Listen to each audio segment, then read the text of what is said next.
Okay, we're getting ready to move our work into Flash, but there's still a few more things that we need to address here in Illustrator before we do that. The text tools are much better in Illustrator, so first we're going to make sure that our initials are perfect here, or the three initials.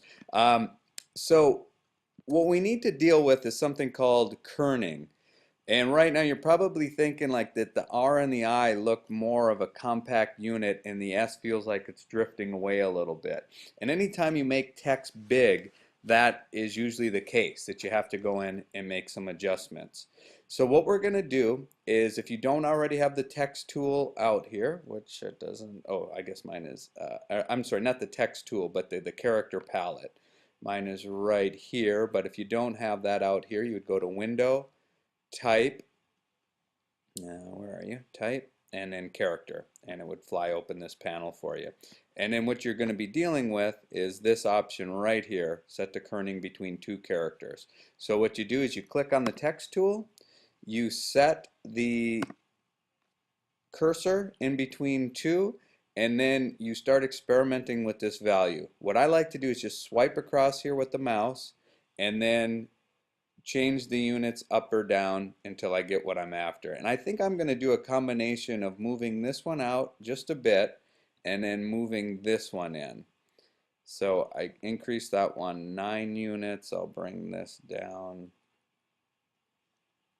And really what I'm looking for is something that you can't measure. It's just a visual. And what I like to think of it is like a flexible sponge. If you jammed it in this space right here, that it would take about the same size sponge to roughly fill this area. You know, not talking about filling every nook and cranny, but just so that the white space between here and somewhere in here look really close to the same. So I'm going to go with that. Put this back. And all right, so that's one thing we need to address. The other is, do we want a background? This might look pretty plain just using a white background. So let's make a box here that covers our whole board. And if you didn't do all this stuff in the previous videos, you need to go back and determine how big your background should be, how far away your type should be.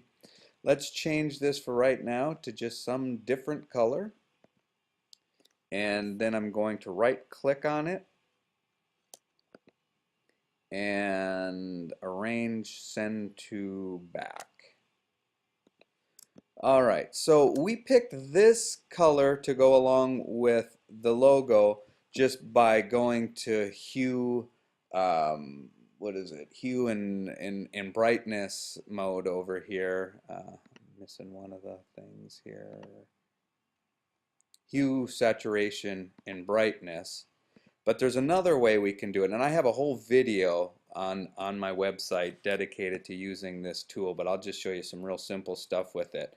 What you do is you click with your main color, make sure that it comes forward here. If this is like, you know, this for example, you need to change it so that this is forward, so that when you click on the color guide, that your color that you're dealing with shows up here.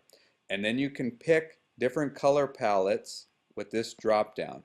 Probably for something like this, you're either going to want to go with a complementary color palette or with an analogous color palette. Let me try complementary and see what we come up with. So what I'm going to do is this right here. Actually, it would help if I can group this together. So I'm going to temporarily lock this, Command 2. It is now locked. I'm going to select all this, Command G for group, and then we need to unlock the back. So Object Unlock All or Option Command 2. Alright, so this should be the center color here. Yep. And then this we made a darker shade, but now that we're going with these rules, let's select something right from here. And then let's grab the background. So that would be one thing. I'm not that big on this one. I have something more in mind, maybe it's just because I have something in mind of more of a analogous color palette. So I'm going to try this one out right here. Again, go back to, this is my starting point, which should be this color here. We'll make this that color, and let's see what happens if we take the background to the lightest of the colors there. Or we could try taking the background to a very dark color. I'm kind of liking that a little bit better. So let's just go with that. Kind of fall colors with a little bit of pop, and just make sure that the logo is the visual winner there, and then, you know, secondarily the text, and then of course you don't want the background overpowering. Okay, so let's see, we've taken care of getting a background color, and we have made adjusted the kerning in here. So there are two more things that I need to address. One is I need to make sure that this logo is going to look good when it animates. I'm a little bit concerned about that right now because these pieces just abrupt very suddenly, and I had to fill it in with the circle. I'd like much better if these pieces kind of all overlapped in the middle. So first I'll see if I can do that. And then the other thing that we need to address is once we get these pieces perfect, sorry, that sounded odd.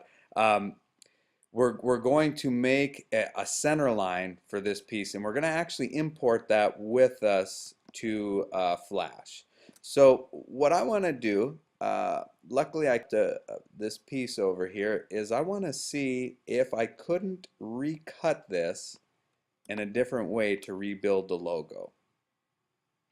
So what I'm going to do is, just by moving this around, I'm going to adjust it and bring it forward. I am going to lay it right over the top of that and see if I can't cut it better. So I'll pause while I get it in place. Okay, so I move that piece right in place, and so now I can see that I could very easily cut this like, you know, something like this, a nice rounded shape that looks like it belongs with the rest of this. So I'm going to make sure I don't mess up any of my work over here. Clear off a spot over in this area. Click on this, Command 2 to lock it, drag a marquee so I grab both of these pieces, and I want to make a copy of this. So I'll hold down the Shift key, move them over, and so now I can work over here and not have to worry about losing my original reference. So what I'm going to do is make, first of all, I don't think that this is, this is still type, so I need to go Type, Create Outlines, and before I do that, probably wouldn't be a bad idea just to check and make sure I didn't accidentally stretch it. And so if I look down here, both of them are at 100%, so I'm good. Alright, so let's go Type, Create Outlines, and let's make another copy of this. I'm going to change the color of this one. Well, you don't need to watch me do this again because I've done it in the previous videos, but I'm going to move this over the top of here and make a nice cut from subtracting out this. So if that sounds foreign to you, just go back and watch the other video. So I'll pause while I do that. Okay, so I made this piece that I want it to look. Now I'm just going to make a copy of it. I figure it's always free to make a copy. Whoops, and you never know if you're going to need that where it was over there. So here's our copy. Let's make that some crazy color for now so that it really sticks out. Move it in place.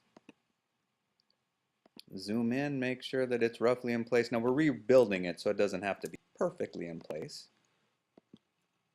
Just as long as it's in place with everything else, but that's pretty good. Okay, so we don't need that anymore. Now what we do need to figure out is where this center point was, and at the same time we're going to build a center point to bring into Flash. As I mentioned early, Flash is not all that sophisticated on that type of thing. So here's what we're going to do.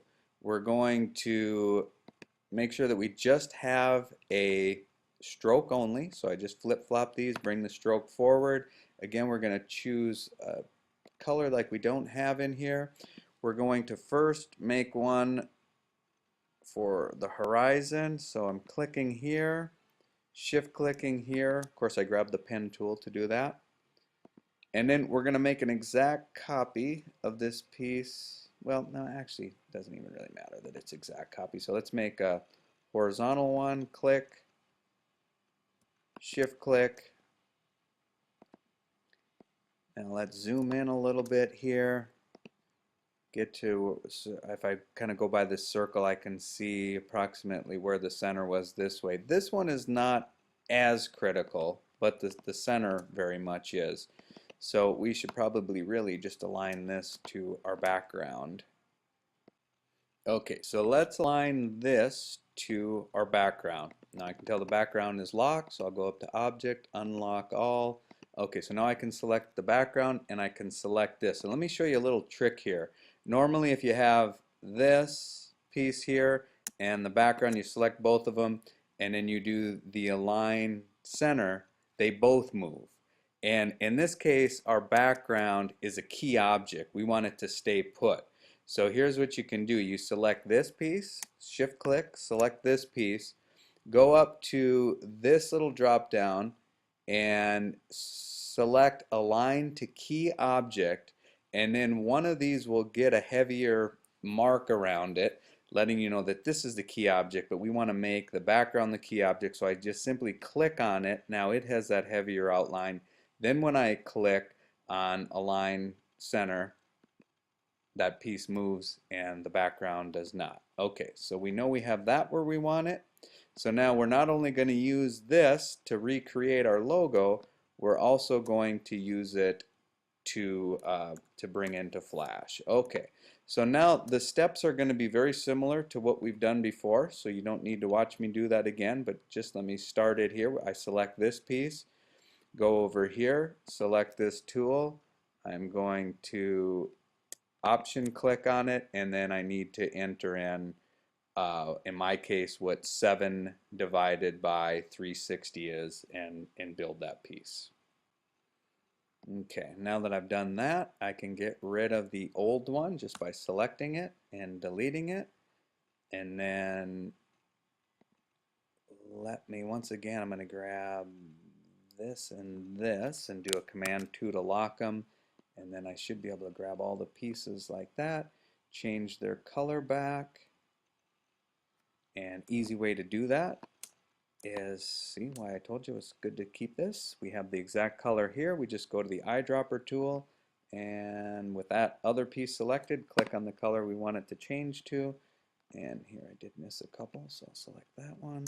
Shift click on that one, do the eyedropper tool again, just hit the I, letter I, as well as another way to grab that tool. Okay, now let's back up, make sure everything looks good.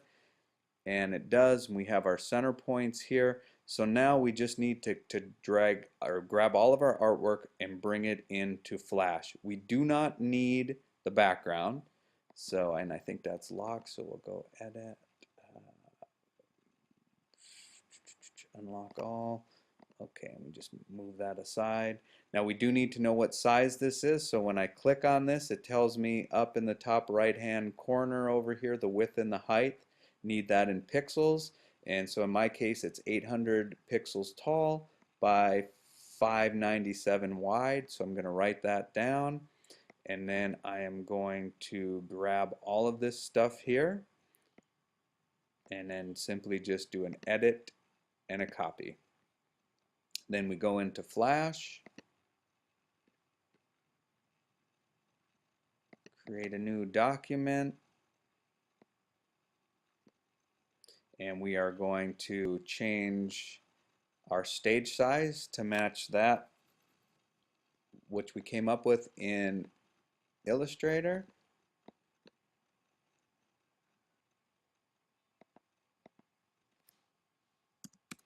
Okay, so in my case 597 by 800. I'm going to double click on the hand tool so that that moves into place, and then we will do an edit and a paste in place. No, paste in center, sorry.